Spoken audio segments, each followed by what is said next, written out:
L'Audi R8 a beau être commercialisée depuis déjà 2 ans, elle se fait encore assez rare sur nos routes.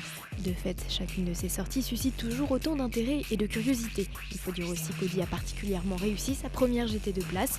Et dans cette version V10, elle se radicalise en adoptant un calandre spécifique, jante 19 pouces, sortie d'échappement ovale et diffuseur noir laqué. Dans le cockpit, à la finition irréprochable, le conducteur est tout de suite mis en condition avec siège sport en cuir, pédalier alu ou encore grille de boîte de vitesse apparente. Il profite par ailleurs d'un combiné d'instrumentation spécifique. Pour l'équipement de cette version Audi libre d'office, clim, phare et essuie-glace automatique, GPS ou encore système audio Bang & Olufsen.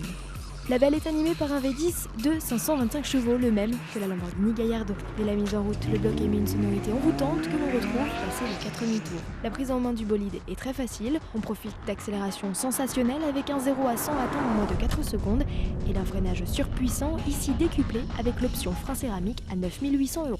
À l'image des Ferrari F430, l'Audi R8 met son moteur à ciel ouvert. Pour refaire les niveaux, il suffit de soulever le haillon et comble du chic, ils peuvent même s'effectuer dans les endroits à faible luminosité grâce aux diodes postées de part et d'autre du moteur. Enfin, notez que le réservoir de la R8 V10 passe de 75 à 90 litres, une vraie citerne. Sportive oblige, le coffre est donc sous le capot avant. Pour l'ouvrir, 2 méthodes, à la clé ou via l'habitacle.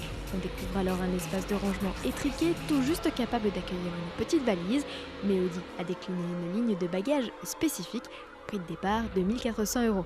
Enfin, pour gagner des kilos, la roue de secours a été remplacée par un kit et du colmatant.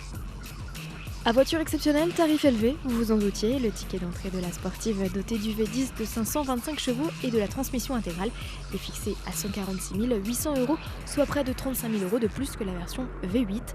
Enfin, il ne faudra malheureusement pas oublier d'y ajouter un malus de 2600 €, mais quand on aime, on ne compte pas.